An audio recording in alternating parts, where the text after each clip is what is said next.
Welcome to smart IAS classes in Lucknow. आज का topic है मुख्यमंत्री। पिछले अध्याय में हम लोगों ने राज्यपाल के बारे में पढ़ा, अब है मुख्यमंत्री के बारे में और सेम वही चीजें पढ़ेंगे। उसका कार्यकाल इसका भी कितना होता है, इसको वेतन कितना मिलता है, या इसको शपथ कौन दिलाता है, इसकी नियुक्ति कौन करता है और ये इसके कार्य क्या होते हैं, इन्हीं सब के बारे में पढ़ेंगे। चलिए तो देखते हैं। मुख्यमंत्री का पद सेम उसी तरीके से होता है जैसे संघ में प्रधानमंत्री का पद हम लोगों ने पढ़ा था, उसी तरीके से इसका भी पद होता है, मुख्यमंत्री का भी पद होता है। तो जैसे कार्यकारी प्रमुख वहां पर प्रधानमंत्री था वास्तविक, वैसे ही विधानमंडल का कार्यकारी प्रमुख कौन होता है, या कहें हम विधानमंडल का कार्यकारी प्रमुख वो मुख्यमंत्री होता है। वास्तविक प्रमुख तो राज्यपाल होता है, सॉरी मतलब कार्यकारी प्रमुख तो राज्यपाल होता है, जबकि वास्तविक प्रमुख मुख्यमंत्री होता है।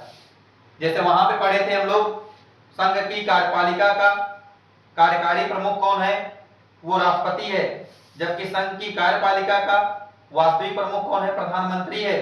सेम यहां भी राज्य की कार्यपालिका का कार्यकारी प्रमुख कौन है, वो राज्यपाल है, जबकि वास्तविक प्रमुख जिसके पास सारा पावर है वो कौन है, मुख्यमंत्री है। जैसे उत्तर प्रदेश के मुख्यमंत्री श्री आदित्यनाथ योगी जी वास्तविक प्रमुख हो गए, वही जो कहेंगे वही राज्यपाल करते हैं। अब देखिए मुख्यमंत्री की बात करें तो इनकी योग्यताएं क्या होनी चाहिए। जो योग्यताएं वहां पढ़े थे वही सारी योग्यताएं यहां भी पढ़ेंगे। जैसे वहां पर पढ़े थे भारत का नागरिक होना चाहिए, यहां पर भी भारत का नागरिक होना चाहिए। उसे दोनों शब्दों में से किसी भी सदन का सदस्यता लेना होगा, लेकिन रूल क्या पढ़े थे, पहला चीज तो भारत का नागरिक हो,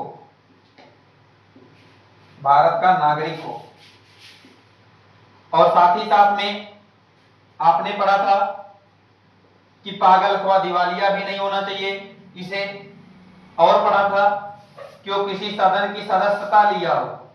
अगर उसे मुख्यमंत्री बनाया जा रहा है तो उसे सदन की सदस्यता लेना अनिवार्य है।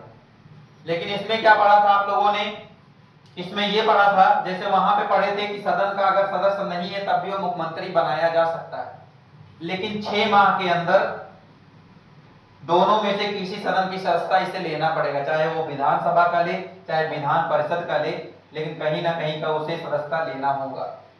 संभवतः वो विधानसभा का ही लेता है, वैसे तो दोनों में से किसी का भी ले सकता है, लेकिन ज्यादातर लोग विधानसभा की ही सदस्यता लिए हुए हैं मुख्यमंत्री के पद पर, तो ये भी विधानसभा का ही लेगा। तो देख लिया आप लोगों ने, जिस समय पर वो मुख्यमंत्री बनाया जा रहा है, चाहे वो किसी भी सदन का सदस्य है तब भी बनाया जा सकता है, अगर किसी सदन का सदस्य नहीं है तब भी वो बनाया जा सकता है मुख्यमंत्री।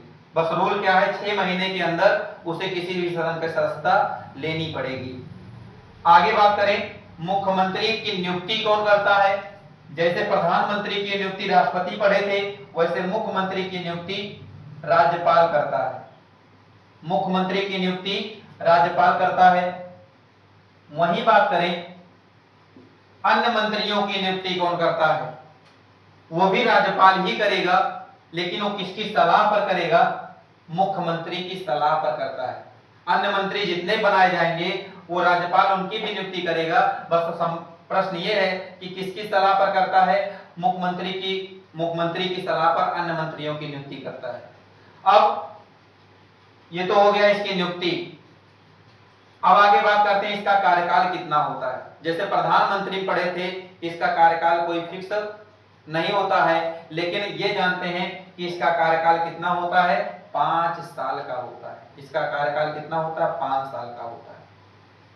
अब मुख्यमंत्री 5 साल के लिए नियुक्त हुआ, इनका कार्यकाल भी 5 साल के लिए हुआ। अब देखिए क्या ये इसके पहले भी अपने पद से हटाया जा सकता है। तो आपने प्रधानमंत्री पढ़ा था कि प्रधानमंत्री को 2-3 तरीके होते हैं अपने पद छोड़ने के, वही यहां भी है। क्या, अगर सीएम चाहे तो 5 साल पूरा होने पर एक तो छूटेगा, दूसरा अपना त्यागपत्र दे दे, और त्यागपत्र किसको देगा, राज्यपाल को देगा। और तीसरा कंडीशन क्या है? तीसरा कंडीशन क्या, अगर ये पूर्ण बहुमत की सरकार नहीं रह जाए, पूर्ण बहुमत खो दे अपना, तब भी राज्यपाल क्या कर देगा, उसको पद से हटा देगा। तो ये उसके सीएम के पद पर बने रहने की योग्यताएं हैं, 5 साल पूरा हो, गवर्नर को त्याग पत्र दे करके, और उसका पूर्ण बहुमत खो दिया हो, तब भी वो अपने पद से हटा दिया जाएगा। तो जब तक बना रहता है, आपने इसको समझ लिया। और साथ ही साथ में जो मुख्यमंत्री होता है, राज्यपाल और मंत्री परिषद के बीच की कड़ी का काम कौन करता है? वो मुख्यमंत्री ही करता है। मुख्यमंत्री ही एक दूसरे से माध्यम से जुड़ा रहता है। मुख्यमंत्री बात बताएगा राज्यपाल को, और मुख्यमंत्री बात सुनेगा सारे प्रतिनिधियों के जो चुने गए हैं। इस प्रकार से दोनों के बीच की कड़ी भी मुख्यमंत्री ही होता है। मुख्यमंत्री ही वास्तविक प्रमुख होता है, जो ये कहेगा वही राज्यपाल करते हैं। तो आपने इनका कार्यकाल देख लिया, इनकी नियुक्ति देख ली, इनके कार्य के विषय में मैंने जिक्र किया कि जो ये कहेंगे कार्य करने को, राज्यपाल वही सारे कार्य करता है। अब बात करते हैं कि मुख्यमंत्री जो होंगे, क्या ये भी क्षमादान की शक्ति इनको भी है? मुख्यमंत्री को किसी भी प्रकार की क्षमादान की शक्ति नहीं दी गई है।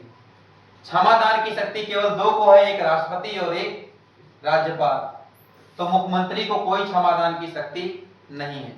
तो इस प्रकार से मुख्यमंत्री के विषय में आप लोगों ने पढ़ लिया जो जानकारी चाहिए। तो आज की वीडियो में बस इतना ही। धन्यवाद।